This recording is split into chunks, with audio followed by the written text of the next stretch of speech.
A graça e a paz do Senhor Jesus. Amém?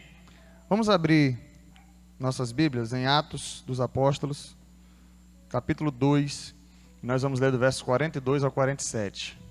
Eles se dedicavam ao ensino dos apóstolos e à comunhão, a partir do pão e as orações.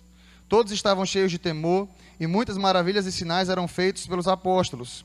Os que criam mantinham-se unidos e tinham tudo em comum. Vendendo suas propriedades e bens, distribuíam a cada um conforme a sua necessidade. Todos os dias continuavam a reunir-se no pátio do templo, partiam pão em suas casas e juntos participavam das refeições com alegria e sinceridade de coração, louvando a Deus e tendo a simpatia de todo o povo. E o Senhor lhes acrescentava diariamente os que iam sendo salvos. Amém? Os irmãos podem se assentar, mantenha sua Bíblia aberta. E como foi orado pelo servo do Senhor nessa noite, que a palavra do Senhor venha ser repercutida, transmitida ao seu coração e praticada em nome de Jesus. Amados, todos nós temos exemplos a seguir. Você tem exemplos a seguir na sua área profissional, na sua vida espiritual. Nós buscamos referenciais, seja na área individual, seja na área coletiva, né? Se você está querendo de repente montar uma empresa promissora, uma empresa que vai crescer, você vai observar o exemplo de outras empresas do mesmo ramo que cresceram, que foram bem-sucedidas, né? Se você, na sua vida pessoal, deseja crescer, deseja evoluir na área financeira, na área espiritual, você busca referenciais. Eu tenho referenciais de pastores, eu tenho referenciais de homens de Deus, tanto da Bíblia, quanto da história da igreja, quanto da atualidade. Nós carecemos de referenciais. E quando eu falo sobre isso, no que diz respeito a sermos igreja, no que diz respeito a vivermos como uma igreja sadia, nós observamos a igreja primitiva, a igreja do primeiro século, a igreja deixada por Jesus, dos quais ali muitos membros andaram com Jesus, outros passaram a participar, a observar o exemplo dos discípulos, que foram testemunhas oculares de tudo o que Jesus viveu. E quando nós observamos essa igreja, nós podemos compreender o que é uma igreja de acordo com os padrões que Jesus deseja, que Deus deseja. A igreja primitiva tinha falhas? Tinha Ananias e Safira lá no meio. É possível nós pegarmos a igreja primitiva e vivermos literalmente como estava lá hoje? Talvez seja bem difícil, porque nós estamos em uma outra época, nós estamos em um outro contexto. E já se há críticas de alguns teólogos sobre sobre esse floreio, muitas vezes, que se faz da igreja primitiva. Então, a igreja primitiva não era uma igreja perfeita, era uma igreja que tinha suas falhas, mas é inegável o fato de termos ela como um grande exemplo quando nós observamos Atos, capítulo 2, do versículo 42 a 47, e alguns outros versos, como capítulo 4, verso 32, observamos a maneira como a igreja primitiva ali em Jerusalém se conduzia. Não tem como nós não dizermos que ela não é um referencial. Essa igreja é um grande exemplo para nós hoje. E mediante isso, mediante o que eu acabo de falar, eu gostaria de trabalhar com os irmãos hoje sobre o tema Aprendendo a ser igreja com a igreja primitiva. Você pode repetir isso? Aprendendo a ser igreja com a igreja primitiva. Irmãos, George Swinnock, ele diz o seguinte: o homem é uma criatura influenciada mais por padrões do que por preceitos. Ou seja, mais por exemplos do que por leis redigidas. Albert Schweitzer diz o seguinte: o exemplo não é a principal coisa que influencia os outros, é a única coisa. Então, o que nós observamos no relato de Atos sobre a igreja primitiva não é apenas um mandamento ou algo no imperativo, é algo que eles viviam. É o exemplo dessa igreja que nos inspira. E a primeira coisa que nós podemos observar na palavra do Senhor, e que a igreja primitiva pode nos servir como exemplo, é a perseverança na doutrina. Versículo 42 e 43 diz: eles se dedicavam ao ensino dos apóstolos, à comunhão, a partir do pão e as orações. Todos estavam cheios de temor, e muitas maravilhas e sinais eram feitos pelos apóstolos. Algumas versões vão dizer: e perseveravam na doutrina dos apóstolos. Essa minha versão: eles se dedicavam ao ensino dos apóstolos. O que eu observo é que essa igreja, ela tinha muita preocupação com o ensino da palavra. Era uma igreja que tinha a preocupação de estar embasada no ensino de Jesus. Ah, mas ele está falando da doutrina dos apóstolos, porque foi exatamente os apóstolos que estavam escrevendo as cartas, que estavam... o período ainda de, um pouco mais à frente, os evangelhos começam a ser escritos. Então eles estavam embasados naquilo que eles estavam escrevendo acerca de Jesus, acerca da palavra de Deus. Jesus trouxe os seus ensinamentos, mas nós podemos observar, por exemplo, que foi o apóstolo Paulo que sistematizou o ensino, a doutrina da salvação pela graça. Jesus já falava sobre a salvação pela graça, mas nós vemos uma sistematização nos escritos de Paulo sobre essa doutrina. De quem Paulo ouviu? Do próprio Cristo. Quando eles falam perseveravam na doutrina dos apóstolos, nós precisamos entender quem são esses apóstolos. Não existe mais apóstolos hoje à semelhança dos 12 e Paulo. Não existe mais. Existe um movimento de apostolado hoje em dia no Brasil e no mundo, e isso requer muitas discussões. A palavra apóstolo em si significa enviado. Apóstolo significa enviado. Hoje em dia as pessoas requerem muitos títulos. Não, pastor não, pelo amor de Deus. Se você chamar um apóstolo de pastor, isso é uma ofensa terrível. Eu não, tem uns apóstolos aí que se chamar de pastor, está ofendendo. E o negócio é feio. Não pode não. Se baixar de categoria. Tem alguns que já são pai apóstolos, o pai de apóstolos, patriarcas. E isso complica um pouco. Então, é muito perigoso. Eu estava observando uma análise de Augusto Nicodemos, falando sobre o livro, sobre um livro que ele lançou, eu esqueci agora o título, mas envolvendo essa questão do apostolado no Brasil. Aí ele traz, desde a igreja primitiva, a ideia de que Pedro foi o primeiro papa, e vem se fazendo uma sucessão e tal, e analisa esse movimento do apostolado no Brasil. E ele cita uma frase, se eu não me engano, de Rony Chaves. Na palestra ele lê a frase, literalmente, e diz o seguinte: o apóstolo fala hoje como nos primeiros tempos. Qual é a interpretação de Augusto Nicodemos sobre essa frase? Muitos apóstolos de hoje acabam requerendo tomar uma autoridade que era de Pedro, de Paulo, de João. Nenhum apóstolo desses hoje tem essa mesma autoridade, porque do contrário, os livros que eles escrevem, então, tem que ser inserido aqui. Depois de Apocalipse vem o livro do apóstolo fulano de tal, o livro do apóstolo Beltrano de tal, porque se o apóstolo hoje tem a mesma autoridade de João, tem a mesma autoridade de Paulo, tem a mesma autoridade de Pedro, então os escritos deles são inspirados. E aí é onde a gente precisa fazer uma análise e tomar cuidado. A palavra em si, apóstolo, significa enviado. Tem muito missionário aí que, se a gente for pegar a literalidade da palavra, a gente poderia chamar de apóstolo. Por quê? Porque eles estão sendo enviados. Estão pregando a palavra do Senhor. Mas não requerem para si o título necessariamente. Apóstolo, quando eles falam perseverava na doutrina dos apóstolos, não, a igreja tem que perseverar na doutrina do pastor Natan, porque ele não.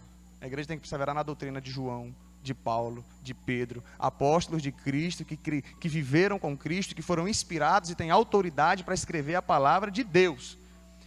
Eu persevero também na doutrina deles, e a igreja também precisa perseverar nessa doutrina. E a igreja primitiva perseverava nessa doutrina. A igreja primitiva era uma igreja que buscava ter esse conhecimento, era uma igreja que buscava ter também essa submissão de pessoas que andaram com Cristo e tinham autoridade para tal.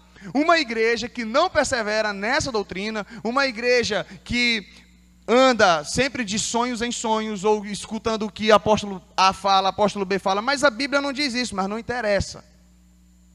É algo muito parecido, porque a igreja católica ela tem a premissa de que como a Bíblia foi escrita por pessoas que faziam parte da igreja, então usa-se a lógica de que a igreja está acima da Bíblia. Então os concílios, a tradição, o Papa, ele acaba tendo uma voz até mais ativa do que necessariamente a Bíblia. E aí o ideal da reforma protestante é esse, apenas as Escrituras.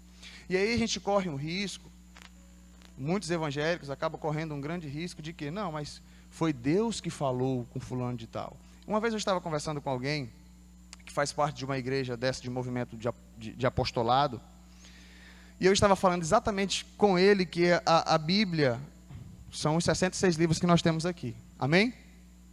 O cânon foi fechado. Ah, mas o pastor Natan teve uma revelação especial que não está na Bíblia. É heresia. Pastor Natan Bezerra teve uma revelação assim, um anjo apareceu para ele e disse tal e tal e tal. Mas não está na Bíblia isso que o anjo falou para o pastor. Na realidade até contradiz o que a Bíblia diz. O pastor Natan, se Deus me livre de um dia fazer um negócio desse, heresia. O próprio apóstolo Paulo, falando para os irmãos aos Gálatas, ele diz, olha, se lhes for apresentado outro evangelho diferente daquele que já lhe tem sido apresentado, seja considerado anátema, maldição.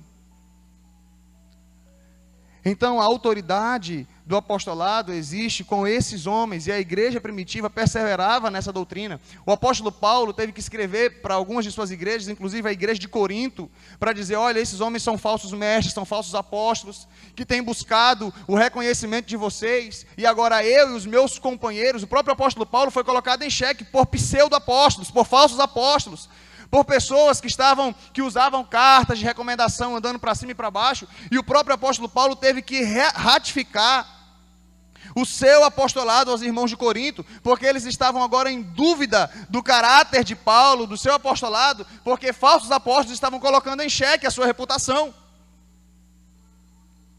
E aí, quando nós paramos para analisar a sabedoria que essa igreja tinha, o zelo que essa igreja tinha, o cuidado que essa igreja tinha, nos serve de exemplo. É claro que a gente não pode levar para o outro extremo. Nós somos uma igreja renovada, Deus fala por meio de sonhos. Tem alguns irmãos que chegam assim e falam, não, pastor, eu sei que o senhor não acredita em sonhos, eu acredito, irmãos. Deus fala comigo por meio de sonhos, Deus fala com a minha esposa por meio de sonhos. Eu só não acredito em uma vida movida por sonhos, em uma vida em que tudo que é porque eu sonhei vai acontecer, porque eu sei que Deus fala por meio de sonhos, mas tem muito sonho, que é coisa que você viu demais durante. Você passa o dia todinho olhando para o sol, se você for dormir, você vai sonhar com uma bola de fogo. E não é o fim do mundo, não. Então, eu acredito, Deus fala comigo e Deus fala com muitos irmãos por meio de sonhos. Agora, nós precisamos tomar cuidado. Obrigado, minha irmã.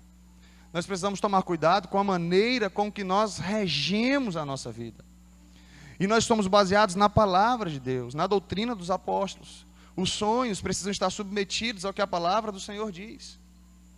Existem alguns livros, porque Deus falou comigo. Existe um livro chamado Divina Revelação do Céu, existe um livro chamado Divina Revelação do Inferno, onde a pessoa vai no inferno, anda não sei por quantos corredores e tal, e diz que foi Deus que tinha dito para ela, que era para escrever um livro e se alertar a igreja dela, a igreja dele, né? Deus falando, alerte a igreja no mundo e tal. E aí você vai ler o livro, muita coisa que não tem na Bíblia. E o céu é assim, tem não sei quantos compartimentos, e tem um corredor, e vai por aqui, vai por lá. A Bíblia não diz que o céu é assim, a Bíblia também não diz que o inferno é assim. Por que essa revelação foi dada para essa pessoa? Então tinha que acrescentar depois de Apocalipse. Deus pode falar, tem um filmezinho que eu achei lindo. O céu é de verdade. Quem já assistiu esse filme aqui, O Céu é de Verdade? Tem uma coisa que eu acho interessante no que o pai da criança fala. Ele falou assim, Deus mostrou o céu para ele? Mostrou. Mas Deus mostrou o céu que Deus queria mostrar para ele. Ele viu o céu que Deus mostrou para ele. Agora a gente não pode pegar o céu que aquela criança viu, trazer para o púlpito e dizer o céu é desse jeito. Porque lá no filme a criança, ela vê o avô. É até interessante uma cena que ele chega assim, pai, ele fala sobre o Pepe, eu conheci o Pepe e tal. Ele, mas Pepe era meu avô. Aí ele vai lá, pega o retrato e mostra um senhor de idade para ele. É esse? Não, não foi esse, não. Ele era jovem. Não era ele, né? Não era aquele senhor de idade. Ele vai lá e pega a foto do avô novo. Foi esse homem que você viu? Aí a criança fala, foi ele. Ele que eu vi lá no céu. Subentende-se que lá no céu vai ser todo mundo jovem. Você morre com 60 anos, lá vai ter uma aparência de 30. Deus mostrou isso para aquela criança. É uma experiência, baseada em fatos o filme. Deus mostrou isso para aquela criança. Agora eu vou chegar aqui para o púlpito e porque Deus falou, Deus mostrou para aquela criança que lá no céu, todas as pessoas que morrem com uma certa idade, elas voltam a cara de 30 lá no céu. Isso é heresia, gente. Não está na Bíblia isso. Ah, mas aquela criança teve uma experiência, mas ele não é inspirado. O cânon foi fechado. É uma experiência que Deus deu para ele, glória a Deus. Tem experiência que Deus dá para você, tem experiência que Deus vai dar para mim. Agora eu tenho que saber, a doutrina tem que estar na palavra de Deus. Essa igreja perseverava na doutrina dos apóstolos, eles perseveravam naquilo que estava sendo ensinado. E chegava muita gente ensinando errado, chegava muita gente com o ensino distorcido naquela época. Mas eles perseveravam, uma igreja sadia persevera na palavra de Deus, no conhecimento da palavra de Deus. Pastor, como conhecer? Né? Hoje o irmão Pedro Paulo trouxe na IBD um apanhado assim, bem rápido sobre a questão das seitas, né? Das religiões que existem hoje. E dividiu ali os grupos, como você, na prática, né, evangelizar um ateu ou alguém que faz parte de uma outra religião e tudo. E aí a conclusão que nós chegamos é que nós precisamos de fato conhecer mais e mais a palavra de Deus para podermos identificar os ensinos distorcidos. Se nós não perseverarmos na doutrina dos apóstolos, se nós não conhecermos a palavra de Deus, qualquer pessoa que chegar dizendo isso ou aquilo, como a palavra do Senhor fala, o apóstolo, se eu não me engano, o apóstolo Paulo, ventos de doutrina. Se não for o apóstolo Paulo, está escrito em Hebreus. São levados por ventos de doutrinas. E nós precisamos tomar muito cuidado com isso, porque tem muita coisa acontecendo no nosso meio. E se nós queremos ter a igreja primitiva como uma igreja de exemplo para nós, precisamos perseverar, nos dedicar ao ensino. E isso requer esforço. Dedicar-se ao ensino muitas vezes é chato, né? Ai, pastor, esse livro que o senhor indica, eu confesso para vocês, quando eu cheguei no curso de teologia, era uma leitura chata. Teologia sistemática. O que a Bíblia fala sobre os anjos? São pessoas que já tiveram esse cuidado de ir lá. O que a Bíblia fala sobre anjos? Aí você vai ler uma teologia sistemática, ele vai pegar todos os versículos da Bíblia que fala sobre anjos, e aí coloca ali. Aí você vai observar, então nesse versículo fala sobre anjos, esse outro fala. E vamos começar a entender, né, o que a Bíblia fala sobre anjos. Se você for dizer, é uma leitura gostosa? Não, meu filho, você não vai ler isso como se estivesse lendo Monge Executivo, não. Você não vai ler isso como se estivesse lendo, deixa eu ver um livro cristão aí, bem gostoso assim de se ler. Qual? C.S. Lewis, né? As Crônicas de Nárnia, né? Que tem ali uma ligação com o cristianismo. Você não vai ler um livro de teologia sistemática como se estivesse lendo as Crônicas de Nárnia. Não vai ler. Né? Às vezes dá dor de cabeça.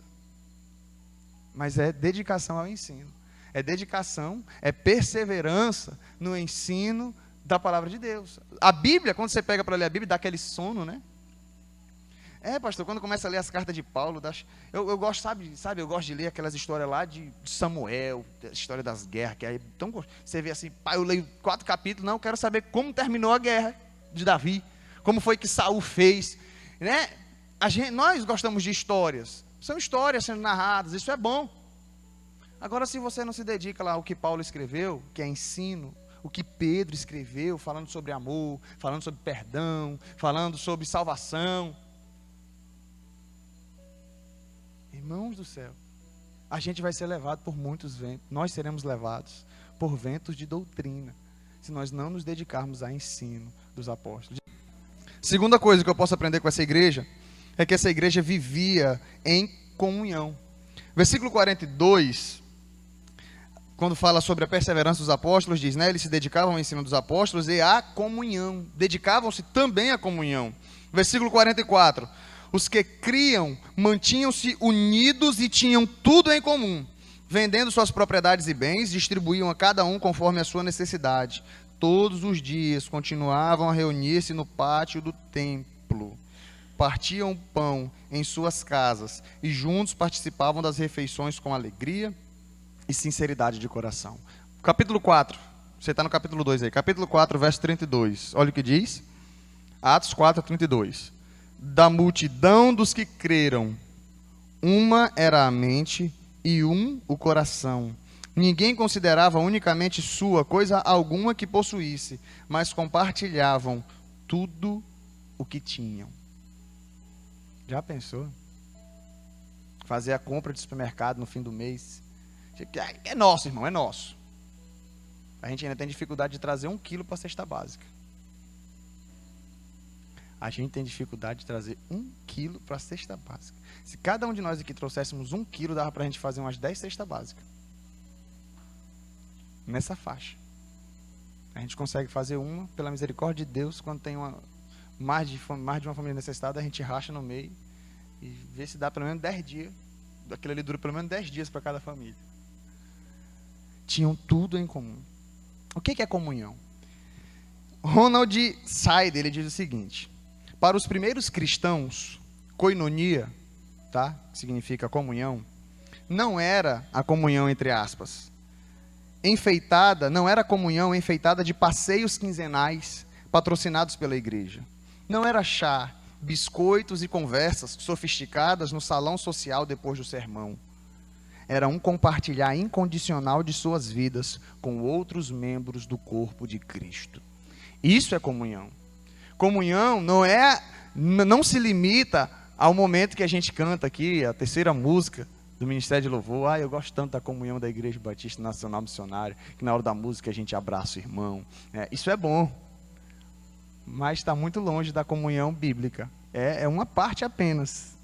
Tá? É gostoso. Não, a Igreja Batista Nacional tem comunhão. Por quê? É porque na terceira música, na quarta música do louvor, os irmãos se abraçam, todo domingo, é muito gostoso, né? Aquela igreja tem comunhão. Se a nossa comunhão for pautada por esse momento, a gente está fraquinho. Estamos ruinzinho. Se o referencial de comunhão que temos é esse momento, estamos fracos. Não, aquela igreja é um bom, por quê? Porque final do culto, os irmãos conversam, todo mundo se reúne e carrega as cadeiras junto e tudo. É bom, comunhão, isso é maravilhoso, mas ainda é pouco.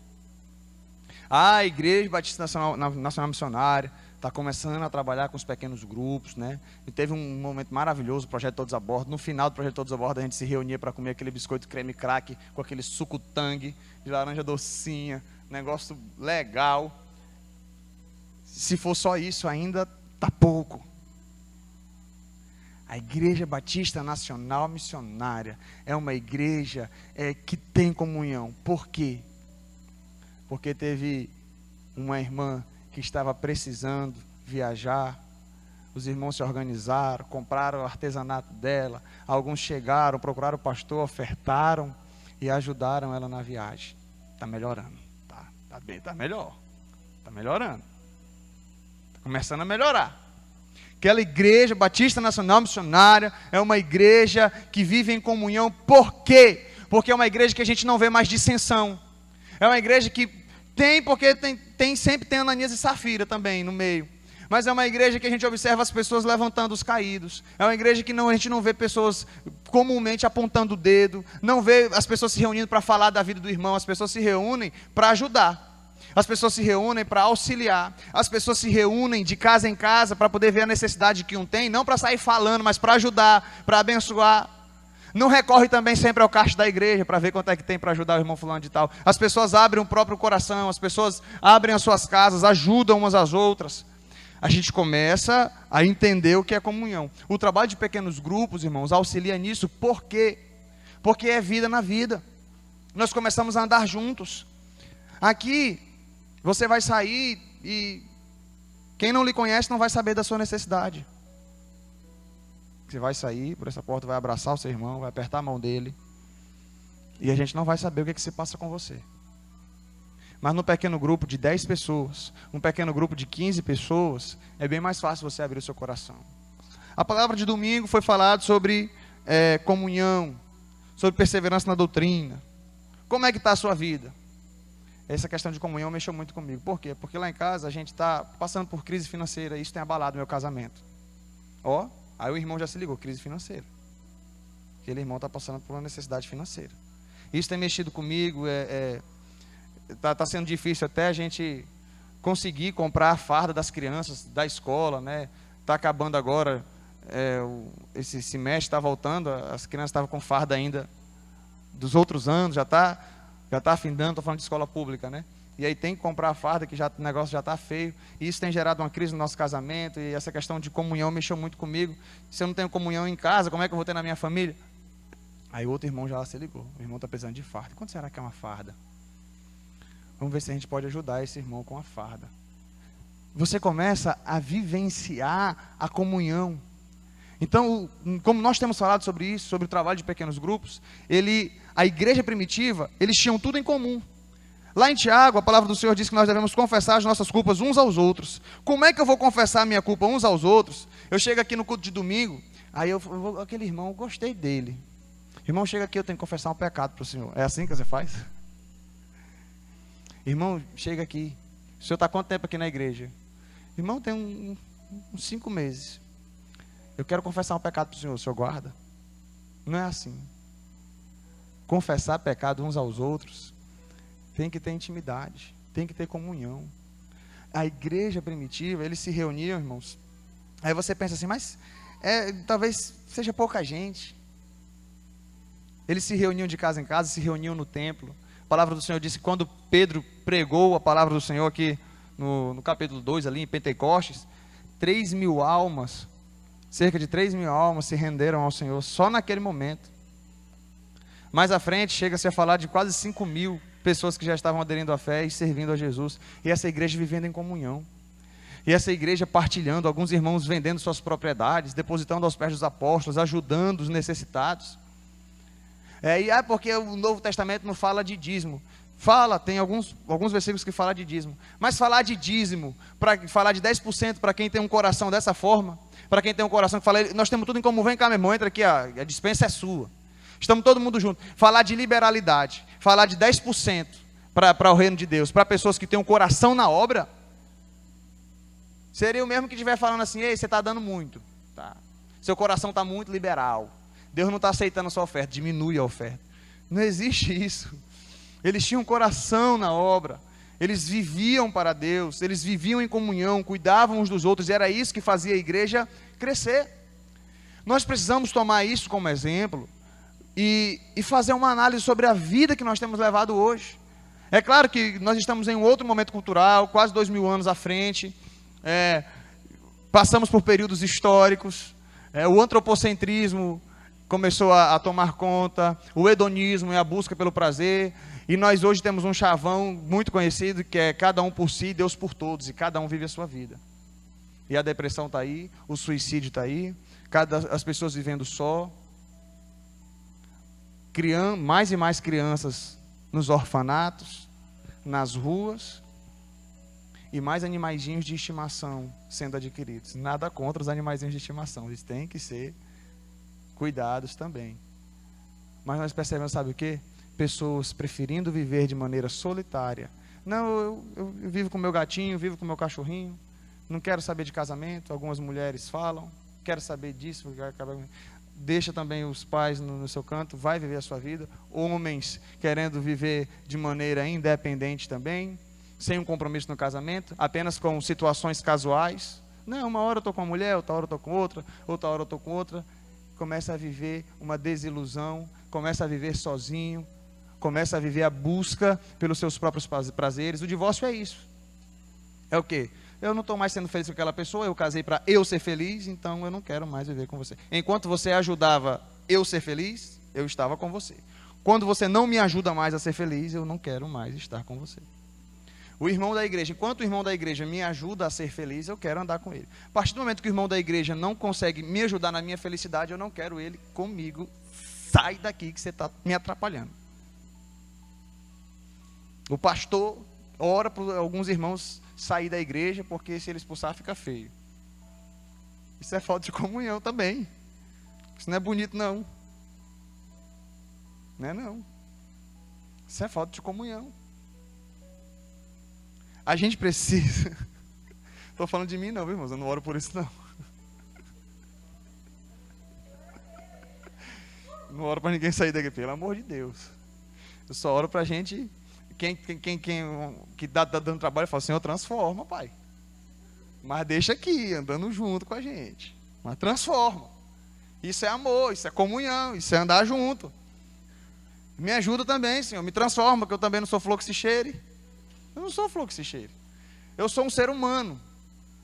Se eu sou um ser humano, significa que eu sou falho. Eu não sou anjo. Eu não sou anjo. Então a gente precisa saber lidar um com o outro. Isso é comunhão.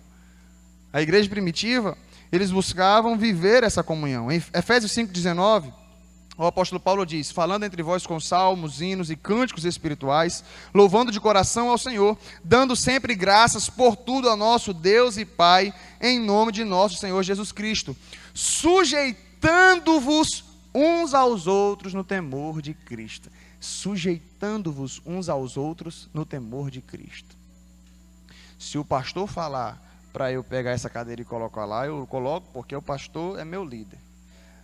Agora um irmão que senta comigo do lado da cadeira chega assim e fala: irmão, leva essa cadeira ali para mim, por favor. Mas, irmão, eu não estou muito afim não, você está fazendo o quê?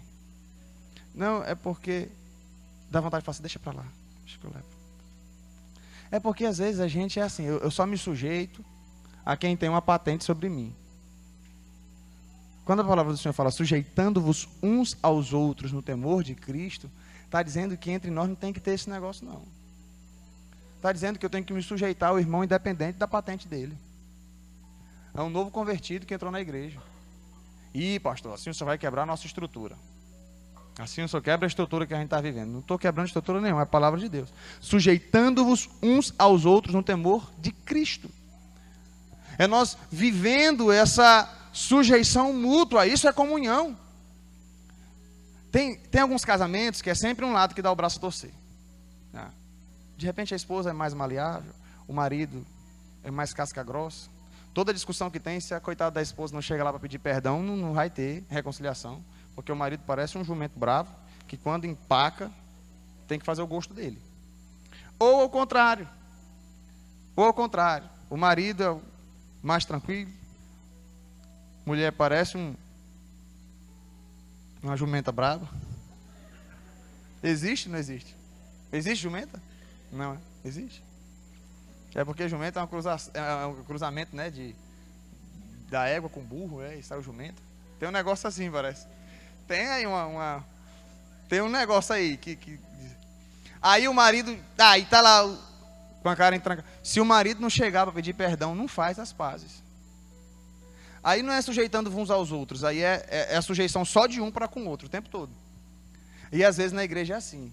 Tem aquele irmão que é assim, se pisar no calo dele, ou se ele for perseverante e continuar na igreja, aquele calo só sara quando a pessoa for lá e pedir perdão, mas ele não consegue ter a iniciativa. Às vezes é até ele que feriu o outro. Aí o coitado do outro está lá. Poxa, o irmão me feriu. Mas se eu não for lá, pelo que eu conheço dele, ele não vai vir. Não vai vir. A gente vai ficar desse jeito, brigado, com a cara dura, virado um para o outro. Ele me feriu. Eu estou aqui disposto a ele chegar e pedir perdão, que eu vou perdoar, mas vou ter que ir. Que se eu não for, ele não vem. Aí o irmão vai lá. Isso é comunhão. Né? Irmão, você ficou chateado comigo, né? Me perdoe. Não, eu lhe perdoo. Lhe perdoo. Estou muito chateado ainda, mas eu lhe perdoo. Aí o outro falou: meu pai, ajuda, Senhor, porque já está doendo chegar para falar. E ele ainda fala uma dessa. Tem aquela pessoa que te feriu, te machucou, mas na mente dele é ele que está certo. E aí você fala: não vou, porque a Bíblia diz que tem que ir, eu vou. Aí você chega lá e ele ainda fala: olha, é o seguinte, eu vou ver se vou perdoar. Eu estou aqui pensando ainda, ô irmão, a Bíblia diz que tem que perdoar, né? Perdoa, vai. Sabe, irmãos, o sujeitar-vos uns aos outros, a gente pensa, eu gostaria que você pensasse. Será que você sempre é aquela pessoa que os outros têm que chegar, nunca dá o braço a torcer? Pense, de repente seu temperamento não ajuda muito, mas Jesus transforma o temperamento também. Deus transforma o temperamento também. Viver em comunhão é isso. Viver em comunhão é isso. Pastor Josué Gonçalves falou. Se você quer casar para não prestar conta, pastor Júlio Rabelo falou também aqui. Você quer casar e não quer prestar conta não, é? Aí como diz o pastor José Gonçalves, se você não quer prestar conta, então não case. Fique solteiro. Adquira um cachorrinho. Porque não importa se você chega zangado, se você chega bom, como é que é, ele vai sempre te abraçar de rabinho abanando. O dia foi terrível. Você chega, sai pra lá, cachorro, cachorro. Aí quando você se acalma, vem pro papai, vem, ele vem. Ele não guarda rancor não. Ele vem. Olha que legal. Você pode bater nele. Com raiva. Não, estou falando, se você fizer isso, né? Sai daqui que eu estou estressado hoje. chuta o coitadinho do bichinho. Não pode fazer isso não, mas às vezes tem uns que faz. Saiba. Aí quando pensa que não, aí você está sozinho. Estou falando de quem mora só, né? Vem com o papai, vem. Aí ele vem, todo feliz, sobe no seu colo, lambe a sua cara se você deixar. Não pense você que a vida cristã na igreja é assim, não. Você chuta os irmãos, faz o que quiser, e é só eles que chegam para você, não. Dê o braço a torcer também, rapaz. Né? Reflita, poxa, né? Eu tenho que chegar, tenho que pedir perdão. Às vezes foi você que errou. Vamos começar a refletir, porque comunhão é isso. Comunhão não é ser servido, comunhão é servir. Se todo mundo pensar assim, eu vou servir, uma hora você vai ser servido. Se todo mundo pensar, eu estou aqui é para servir, eu estou aqui é para servir. Se todo mundo pensar que eu estou aqui para servir, você vai ser servido, filho. Por quê? Porque o irmão do seu lado também tem o mesmo pensamento. Então, se ele tem um pensamento de servir, ele vai te servir. Aí você tem o pensamento de servir, aí você vai servir o outro. O outro que também tem um pensamento de servir. Se todo mundo só pensa assim, eu não quero ser servido, eu só quero servir, você vai ser servido naturalmente. Porque o irmão que está ao seu lado também só pensa em servir. O outro que está do outro lado só pensa em servir. O outro que está do outro lado só pensa em servir. Então começa a ser algo mútuo na igreja. Eu sirvo e naturalmente eu sou servido porque o irmão tem o pensamento de servir. Ele me serve, eu sirvo a ele. Mas não é o que eu busco. Não busque igreja, ou não ache que igreja é para ser servido. Igreja é a comunhão de pessoas que buscam servir, que buscam ajudar.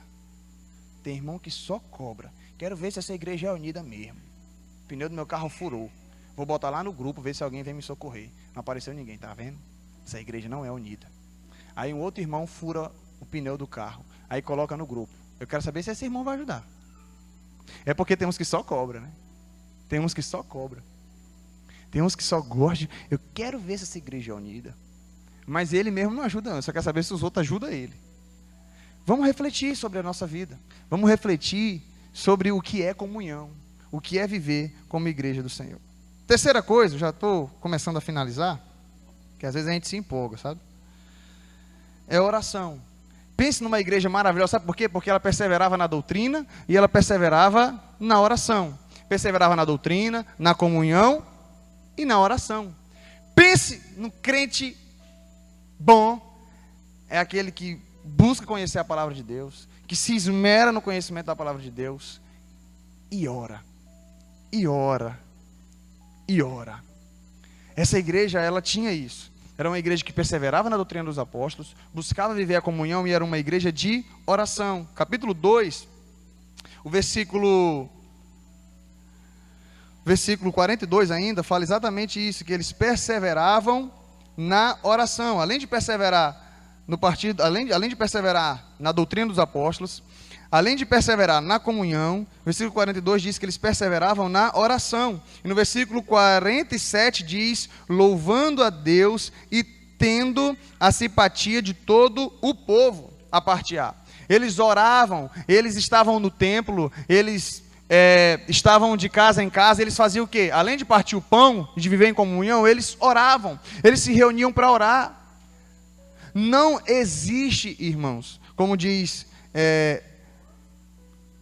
William Law, ele diz o seguinte, não há nada que nos faça amar tanto uma pessoa quanto orar por ela. Estou chateado com o irmão. Sabe que a primeira coisa que você tem que fazer? Fiquei chateado. Primeira coisa, comece a orar por ele. Estou chateado. Estou chateado com o pastor. Falou muito hoje no culto. Mexeu na minha ferida. Comece a orar por mim. Primeira coisa que você fazer em casa. Chegue em casa e ore por mim. Faça isso. Está chateado com algum irmão da igreja que fez alguma coisa com você? Ore. Acontece que às vezes a gente tem que amar, né? Mas é difícil, sabe? É difícil amar, você falando. É difícil, Jesus disse que a gente tem que amar até o inimigo. Como é que eu vou amar o inimigo, pastor? A questão não é essa, a questão é que a gente não quer amar. Comece a orar pelo seu inimigo. Comece a orar pelo seu irmão. É também porque é mais do que sentimento, né? A gente aprendeu isso, que o amor é mais do que sentimento. O amor são ações concretas, na prática. Comece a orar. Comece a orar por aquele irmão que te chateia. Comunhão é exatamente essa. Comece a orar. Poxa, me magoou, me machucou. Falou que não devia acerca de mim. Sabe o que eu vou fazer? Começar a orar por ele. Comece a orar por ele. Quando os amigos de Jó o acusavam, não, Jó, para passar um negócio desse só deve ter pecado. Ixi, Deus o livre. Pecou feio. Para acontecer tudo isso com você, a palavra do Senhor diz que Jó foi orar pelos seus amigos. Enquanto Jó orava pelos seus amigos, Deus mudava a situação de Jó. Sabe, irmãos, não existe nada, como diz aqui o William Lau, nada que nos faça amar mais uma pessoa do que orar por ela. Ore. Isso é comunhão. Ore por aqueles que estão te machucando. Ore por aqueles que de repente você não tem muita simpatia, muito afeto. Ore. Comece a orar por ele. A igreja começa a desenvolver a sua vida de oração e naturalmente começa a desenvolver a comunhão. Charles Spurgeon diz, as reuniões de oração são o marca-passo da igreja. Nós precisamos começar a ter uma responsabilidade pessoal com a oração. Tem irmãos que só ora se tiver marcado na igreja. Se o pastor botar lá na igreja, eu vou. Isso eu estou falando de alguns, estou falando de todos não. Porque quando bota a oração na igreja, vem poucos, né? Não, só evangelizo também se... essa igreja não ora. Por quê? Porque toda terça-feira a gente tem culto de oração. Toda a última sexta-feira a gente tem a vigília no lar. Aí porque se a gente não faz campanhas periódicas, aí diz que a igreja não ora. Aí a gente marca, e quando marca vem alguns gatos pingados. Não, nossa igreja ora, nossa igreja de oração. Por quê? Porque o pastor enche o calendário de campanha de oração e sempre tem 3 irmãozinhos lá que são os guerreiros, que oram pela igreja toda. Toda a campanha, aqueles 3 irmãos estão lá, a igreja de oração. Por quê? Porque no boletim está lá, as campanhas de oração que a igreja faz. Mais de 10 campanhas no ano, e dá os mesmos 3 irmãos. É a igreja que ora. A igreja evangeliza. Igreja evangeliza. Todo domingo à tarde o pessoal sai no sol quente para evangelizar. Quantas pessoas? 3. A nossa igreja evangeliza. Irmãos, oração, comunhão, evangelização, isso são coisas que estão além de calendário de igreja. Isso é coisa da nossa vida cotidiana. Esses irmãos, a igreja primitiva vivia isso naturalmente. Eles viviam a comunhão de casa em casa. Eles oravam naturalmente de casa em casa. Eles buscavam conhecimento da palavra de Deus de maneira natural. A vida cristã tem que ser natural. A comunhão tem que ser natural. A perseverança na doutrina tem que ser natural. Uma vida de oração tem que ser natural. E aí quando os irmãos oram em casa, quando a gente vamos fazer uma campanha de 40 dias, lota aqui, como a última campanha que a gente fez. E foi maravilhoso. Quando nós fazemos uma campanha e os irmãos têm orado em casa, têm buscado Deus em casa, a gente vê a repercussão disso nas reuniões, nos cultos, na igreja. Isso é maravilhoso. Então nós precisamos desenvolver esse momento. Marque com a sua família, vamos orar aqui todo mundo junto. Irmão fulano de tal, não está tendo nada na igreja nesse dia na semana, vamos marcar para orar? Vamos marcar para orar. Se não tiver nenhum conflito, nada com algum ministério que você exerça na igreja, ore, meu irmão. Vá lá, ligue para o seu irmão. Vamos fazer uma campanha, meu irmão. Um irmão chegou para o outro e falou assim, poxa, meu irmão, está difícil, estou tentando conseguir um emprego, não sei o que lá. Vamos marcar um momento de oração juntos? Pode ser na sua casa, eu na minha. Ou então a gente se reúne, ou então eu vou lhe ajudar em oração. Vamos orar juntos? Vamos. Isso tem que ser coisa natural. Não precisa orar só quando faz campanha, não. Tem que ser algo natural, uma igreja que vive em comunhão, uma igreja que vive em oração, é exatamente isso. Sabe qual é o resultado? Evangelização automática. Versículo 47, a parte B. E o Senhor lhes acrescentava diariamente os que iam sendo salvos. O Senhor lhes acrescentava com que frequência? A cada 6 meses aparece um crente. Não, com que frequência? Diariamente. E Deus acrescentava diariamente os que iam sendo salvos. Meu amigo, seu vizinho olha e fala, rapaz, aquele irmão é irmão de oração. Eu fico observando, o pessoal chega aqui na casa dele, é uma alegria só, não tem bebida, não tem música alta, não tem nada, e o pessoal entra feliz, sai feliz, eu só vejo alegria, eu só vejo sorriso, escuto uns barulhos de oração de vez em quando, mas que negócio é esse? Que vida é essa? O que é isso? Meu irmão, a evangelização é algo natural. As pessoas poderiam olhar para a Igreja Batista Nacional Missionária, rapaz, aquela igreja, observe que o estilo lá é diferente. O pastor falou um negócio interessante, o ministro de louvor falou uma coisa que é interessante, aquela situação que eles falaram. Nos avisos eu observei que tem uns negócios bons de comunhão. Sabe, é um clima gostoso. Gostei daquela igreja. Vou voltar mais vezes. E quando ele começa a voltar mais vezes, começa a participar de um pequeno grupo, ele percebe que não é apenas discurso, não é apenas aparente, é algo vivido, é algo na prática, é algo que nós cumprimos. Naturalmente, irmãos. Naturalmente. Às vezes você pensa que fofoca é coisa simples, é um pecado mortal. Porque mina a unidade da igreja. Aí quando Jesus ora, Pai, peço também por aqueles que irão crer, que eles sejam um, para que o mundo creia que Tu me enviaste. A nossa unidade, a unidade da igreja, é o fator primordial que vai fazer com que as pessoas observem e queiram a Jesus, porque elas vão olhar para nós e vão ver a nossa unidade, vão ver a nossa comunhão, vão ver a nossa vida de oração. Naturalmente as pessoas chegam, eu quero participar de um grupo como esse, que é natural, eles sabem o que eles creem. Quantas e quantas vezes lá mesmo na faculdade, algumas pessoas falam assim, não, eu acho interessante porque tu vive de uma maneira e tu sabe por que tu vive e tu defende a tua fé. Eu falo, glória a Deus por isso. Sabe o que é isso? Perseverança na doutrina. As pessoas poderem olhar para você, por que você não faz isso? É porque minha religião não permite? É porque eu sou... Não, eu não faço isso porque não agrada ao Deus ao qual eu sirvo. Eu amo meu Deus. E eu conheço o que Ele pede nas Sagradas Escrituras. Jovem, por que é que você não tem relação sexual antes do casamento? É porque minha religião não permite, sabe? O pastor não pode nem saber. Se papai e mamãe souber também, briga, sabe? Por que você não tem? Porque isso desagrada meu Deus. Porque isso vai ferir, isso vai me fazer, vai me machucar, sabe?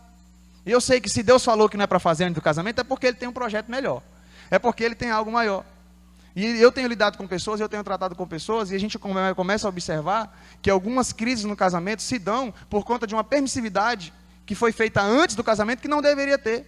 Aí a Globo que você assiste, o seu professor de faculdade, o seu colega de escola, a Malhação, e outras novelas por aí, começa a dizer para você que não tem problema nenhum, que está tudo legal. E os consultórios de psicólogos estão cada vez mais lotados de pessoas que não sabem o que é ter limites. Limites que Deus estabelece na sua palavra. E se Deus estabeleceu um limite, sabe por quê? Porque Ele te ama. Se Deus estabeleceu um limite para mim, é porque Ele me ama. Não caia na lábia de Satanás ou na lábia do inimigo que vai dizer, não, porque está querendo aprisionar e tirar a sua liberdade. Pelo contrário, meu irmão, Deus te criou e Ele quer te ver feliz. Deus te criou e Ele quer te ver bem. Ele quer nos ver bem. E quando você tem perseverança na doutrina, quando você tem uma vida de oração, quando você vive em comunhão com seus irmãos, você é muito bem resolvido com isso, e a evangelização é automática. Então, que isso sirva para as nossas vidas. E o trabalho de pequenos grupos é apenas uma forma de nós conseguirmos desenvolver isso. O trabalho de pequeno grupo, agora, não, o trabalho de pequenos grupos é uma forma muito boa de nós conseguirmos desenvolver essa comunhão, de nós conseguirmos desenvolver uma vida de oração, de nós conseguirmos desenvolver essa perseverança na doutrina, essa unidade, esse momento junto. Sabe o que vai acontecer? Seu vizinho vai observar e falar, aquele pequeno grupo é muito bom, quero participar. Como a gente tem testemunhos aqui do projeto Todos a Bordo, que foi desenvolvido, e pessoas que até não tomaram a decisão por Cristo, mas que gostaram, falaram, eu gostei, é um momento gostoso, é um momento bom, o pessoal vive em comunhão. Isso é só o começo. E eu já finalizo por aqui. Mas se nós queremos ser uma igreja viva, ativa, uma igreja eficaz, que sigamos esse exemplo. Perseveremos na doutrina, vivamos em comunhão, perseveremos na oração. Resultado? Evangelização automática. Vai ser difícil a gente comportar cadeiras, comportar as pessoas com as cadeiras que temos. Precisaremos comprar mais. Esse prédio vai ficar pequeno, tem que espalhar pelas congregações. Por quê? Porque é algo natural, algo que nós temos vivido.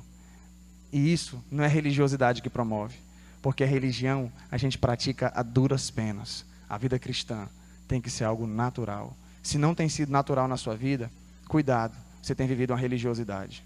Se orar é sempre, tem momento que a gente tem que orar mesmo, mas se orar para você é sempre um fardo. Se compartilhar o evangelho com as pessoas é sempre um fardo. Se ler a Bíblia e buscar aprender mais da palavra de Deus é sempre um fardo. Cuidado, você não está vivendo a vida cristã, você está vivendo uma religião, uma religiosidade, e isso é um fardo pesado. E o que Jesus está dizendo para você é, o meu fardo é leve, o meu jugo é suave, vinde após mim. Não viva a religiosidade, meu irmão. Por isso que eu estou falando sempre, tem momentos, né? Tem momentos que você está doente, que eu não quero comer, mas eu tenho que comer, né? Tem que comer, estou meio fraquinho, mas eu tenho que comer. Aí você se fortalece, e o comer é prazeroso. Eu vou para aquele aniversário porque tem rapaz, uma comida maravilhosa lá. Né? Você não falta aniversário nenhum porque tem comida. Por quê? Porque você está bem, você está saudável, você quer comer. Então, se a sua vida, você não quer orar, não quer ler a Bíblia, não quer, não jejuma, não ora, vive em rancor com os irmãos, não consegue viver em comunhão. Se isso é uma prática comum na sua vida, e é sempre um fardo tentar viver diferente disso, isso é religiosidade. Peça perdão a Deus e fala assim, eu quero viver aquela naturalidade que a tua palavra diz. Ter uma vida normal de oração, ter uma vida de ensino, de busca pela tua palavra, pela tua presença. E essa é uma vida sadia, uma vida cristã, em nome de Jesus. Te convido a ficar em pé nesse momento.